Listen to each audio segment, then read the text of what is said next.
The Boy Who Got Lost in the Big City. Chapter 1. First Time in the City. Ethan was 9 years old the first time he visited the city. And to him, it felt like visiting another planet. He had been waiting for weeks, asking his mom nearly every morning, "Are we still going on Saturday?" "Yes, Ethan," she'd laugh, pouring his cereal.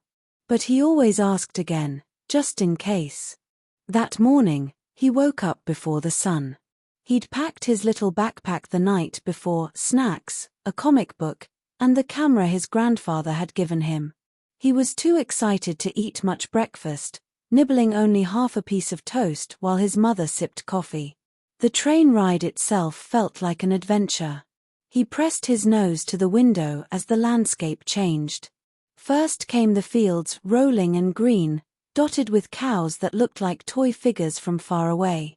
Then came neighborhoods, rows of houses standing shoulder to shoulder like soldiers. And then, his breath caught, towers. Glass towers. Steel towers. Buildings stacked so high they seemed to scrape the sky. "Mom," he whispered, tugging her sleeve, they're taller than the clouds." She smiled and smoothed down his messy brown hair. "That's the city, Ethan. Everything here is bigger than you expect." When the train hissed into the central station, Ethan grabbed his backpack straps and clutched them like lifelines. The station itself was bigger than any building he'd ever seen. The ceiling soared like the inside of a giant cathedral, sunlight pouring through windows high above. People hurried in every direction, pulling suitcases, carrying briefcases, talking into phones. Ethan felt small, but buzzing with excitement. They climbed the stairs out of the station, and the world exploded into motion. Buses roared. Car horns blared. Footsteps pounded on the pavement. Neon signs flashed from above.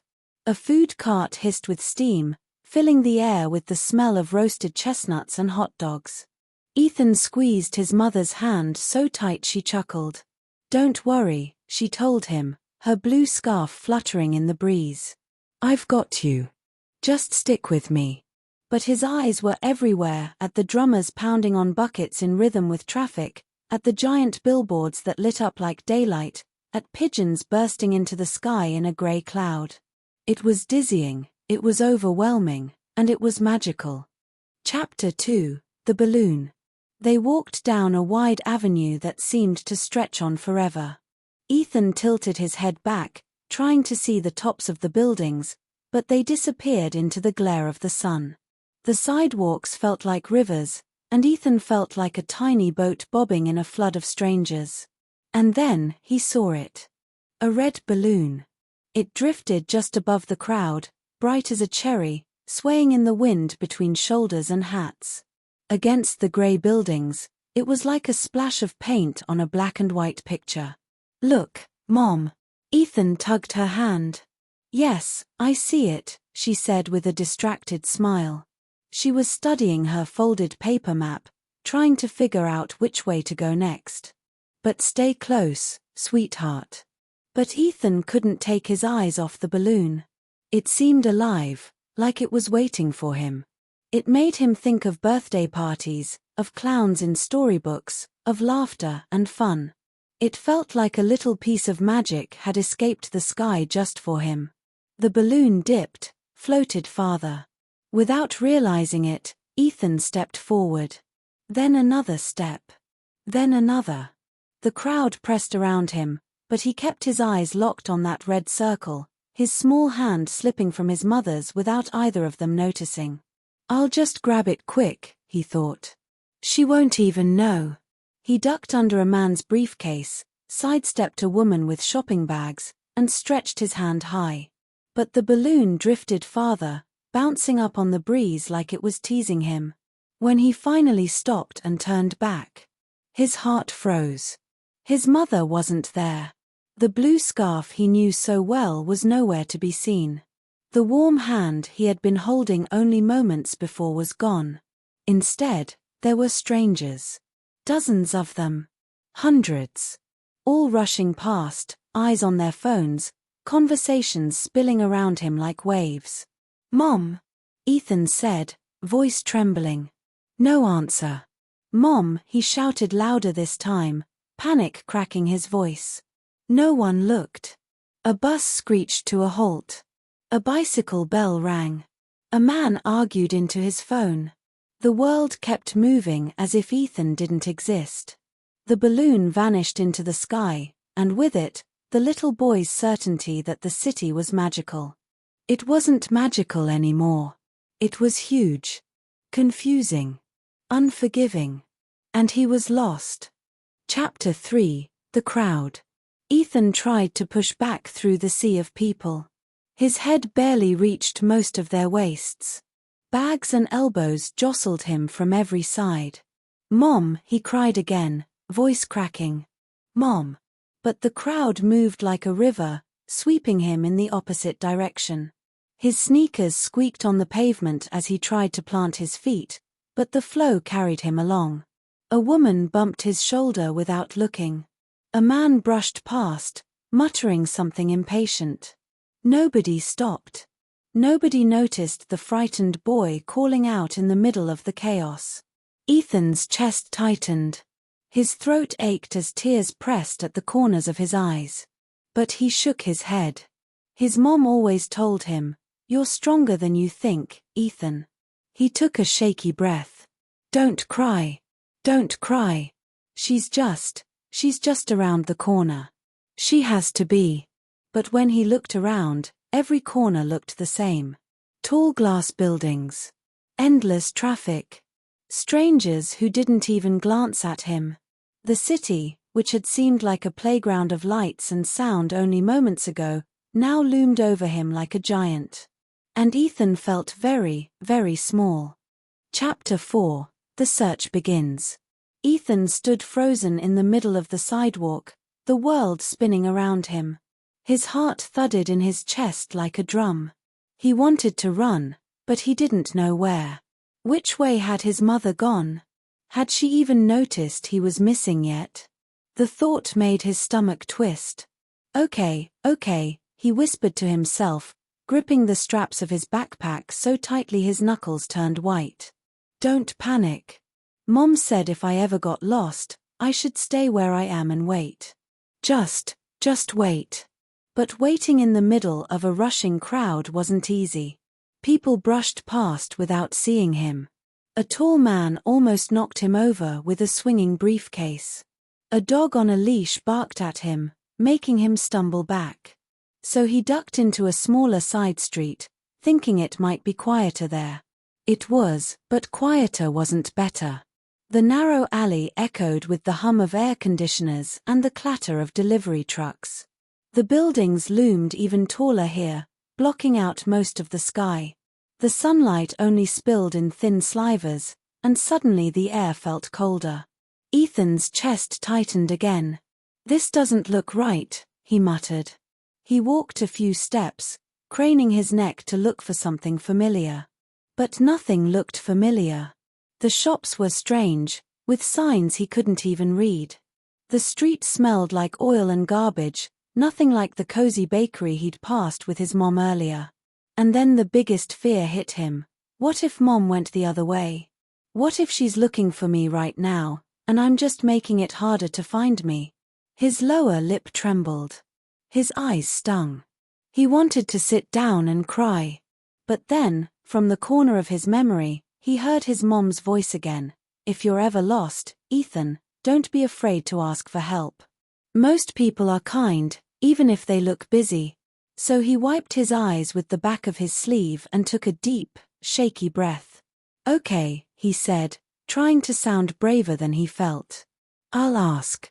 Someone will help." Chapter 5: The Kind Stranger. The first person Ethan tried was a delivery driver stacking boxes outside a store. Ethan tugged gently at the man's sleeve. "Excuse me," he said in the smallest voice. The man glanced down, then back at his boxes. "Yeah, kid. What is it?" I'm lost. I can't find my mom." The man scratched his head, looking uncomfortable. "That's rough, buddy. Maybe check the police. They'll help YA. Then he went back to stacking boxes. Ethan's heart sank. He shuffled away, his backpack bouncing against him. The next person was a woman pushing a stroller. Ethan tried again. "Excuse me, I can't find my..." But the woman just frowned, muttered something about being late, and hurried past. Ethan's courage shrank a little with each attempt. The city was too big. Too busy. Nobody seemed to have time for a lost little boy. Just when he was about to give up, he wandered past a small shop tucked between two towering buildings. It was a bookstore, its window filled with colorful covers and posters of adventures. The warm yellow glow inside spilled onto the sidewalk, and for the first time since he'd been separated from his mother, Ethan felt a flicker of comfort. He pushed open the heavy wooden door. A bell jingled above his head. Inside, the air was still and soft, smelling of paper and dust. Rows of shelves stood like guardians, stacked high with stories. And behind the counter sat a woman with silver hair tied in a bun, reading a thick novel. When she looked up, her eyes softened immediately. "Oh dear," she said, setting her book aside. "What's the matter, little one?" Ethan's throat felt tight, but the words tumbled out. I lost my mom. I can't find her. I don't know where I am." The woman's face melted into kindness. She came around the counter and crouched down so her eyes were level with his. "You poor thing," she said gently. "Don't worry, sweetheart. You're safe now. We'll get you back to your mother, I promise." Ethan's shoulders sagged with relief. "Come," she said, guiding him to a small chair near the counter. "Sit here. I'll make a phone call." She handed him a warm cup of cocoa from a little machine in the corner. Ethan wrapped his hands around it, letting the heat soak into his fingers. For the first time since he let go of that balloon, he felt like maybe things would be okay. Chapter 6, Waiting. The bookstore was quiet, almost too quiet after the chaos outside. Ethan sat curled up in the chair, sipping his cocoa slowly. The sweet, chocolatey warmth made him feel calmer, though his heart still raced every time the doorbell jingled and a stranger walked in. The woman spoke softly on the phone, her voice low and steady. Ethan caught pieces. Young boy, lost his mother. Yes, brown hair, blue backpack. He hugged his knees to his chest, trying to listen, but his mind wandered. He thought about his mom, her laugh, her blue scarf, the way she always held his hand just a little too tight when they crossed the street. He pictured her face right now, worried, searching, calling his name. His eyes prickled again, but he blinked fast. He didn't want the kind bookstore lady to see him cry. Instead, he looked around the shop. The books seemed to watch him, their colorful spines whispering promises of adventures and happy endings. He wished he could step into one of those stories, where lost children always found their way home by the last page. The minutes dragged on. The city outside roared and hummed, but in here, time felt slower. Finally, the woman hung up the phone and smiled gently at him. "The police know you're here, sweetheart. They're going to help your mother find you. All you have to do is wait." "Wait," Ethan repeated softly. It was the hardest thing in the world. But for the first time since he'd lost sight of his mom, he believed waiting might actually bring her back. Chapter 7, Night Falls. Time passed slowly in the bookstore. Ethan sat in the little chair, his cocoa long gone, his hands wrapped around the empty cup like it was a treasure. The light outside the shop windows began to change. At first it was bright and sharp, the kind of light that made the glass buildings sparkle.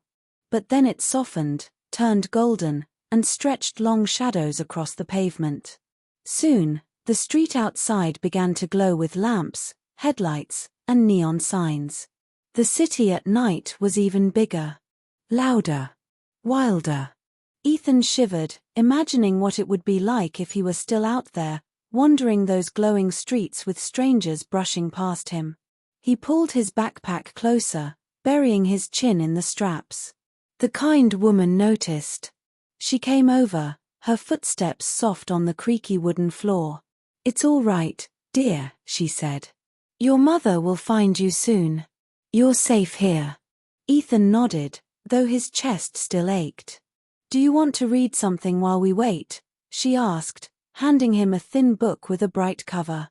Ethan flipped it open. The story was about a little rabbit who wandered too far from home but found his way back by following the stars. He traced the pictures with his finger, imagining himself as that rabbit. "Follow the stars," he whispered, almost like a prayer. The minutes ticked on. The noise of the city outside grew sharper, the whoosh of buses, the buzz of neon, the chatter of people heading to dinners and shows.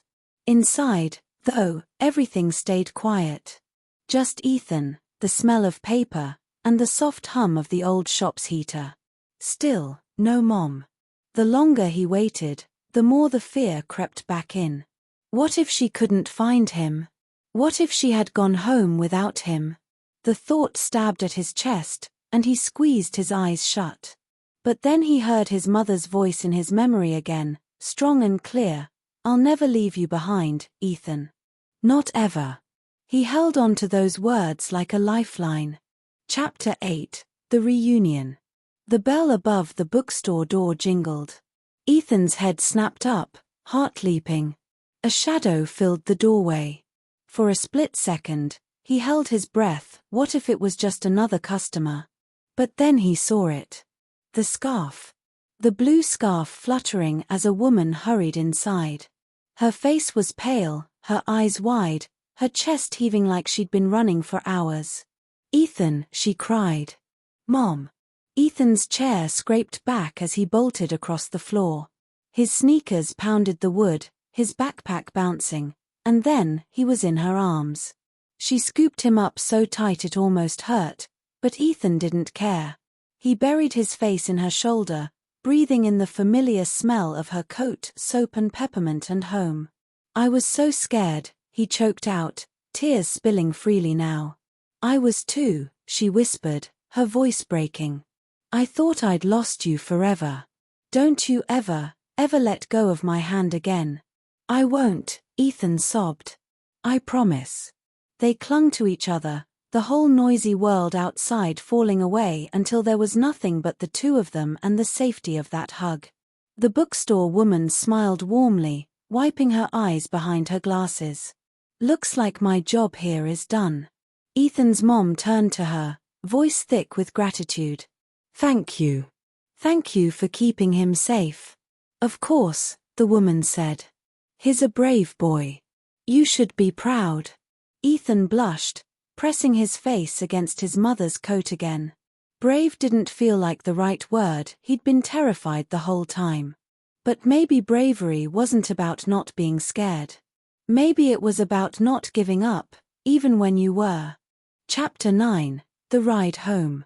The night swallowed the city as Ethan and his mom boarded the train. They sat side by side, Ethan curled against her, her arm wrapped firmly around his shoulders. This time, he didn't let go of her hand once, not even for a second. The train rumbled out of the station, and the glowing towers slipped past the window. Ethan watched them, their lights twinkling like stars trapped in glass. The city looked different now. Not magical, not terrifying, just big. Bigger than him, bigger than anything he'd ever known. "Mom," he whispered. "Yes, sweetheart. Were you scared too?" His mother's eyes softened. "More scared than I've ever been in my life. But I knew I had to keep looking. I would never stop until I found you." Ethan leaned into her side, comforted by the steady beat of her heart. He thought about the red balloon. How he'd followed it without thinking. How it had floated away, leaving him alone. He realized now that balloons drifted, but Mom's didn't. Mom's stayed. As the train sped past neighborhoods and fields, his eyelids grew heavy. The chaos of the day blurred into a haze, and soon he was asleep, safe in his mother's arms. Chapter 10: A lesson remembered. The next morning, Ethan woke in his own bed. For a moment, he wondered if it had all been a dream. But the tight knot in his chest, the memory of the crowd swallowing him, and the relief of his mother's hug told him it had been real. At breakfast, his mom set a plate of pancakes in front of him. She smiled, but her eyes still looked tired. "Yesterday was a big adventure, wasn't it?" she said gently. Ethan nodded slowly. "I don't think I like adventures like that."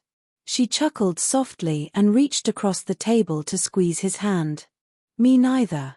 They ate in silence for a while, the morning sunlight spilling through the kitchen window. Then Ethan spoke again, his voice firmer this time. "Next time we go to the city," he said, "I'm not letting go of your hand. Not even if there's 100 balloons." His mom laughed, tears glistening in her eyes. "That sounds like a very good plan." And Ethan meant it. The city was big, confusing, and sometimes scary. But he had learned something important. Even in the loudest, busiest places, kindness could be found in quiet corners. And no matter how lost he felt, his mother would always find her way back to him. Always.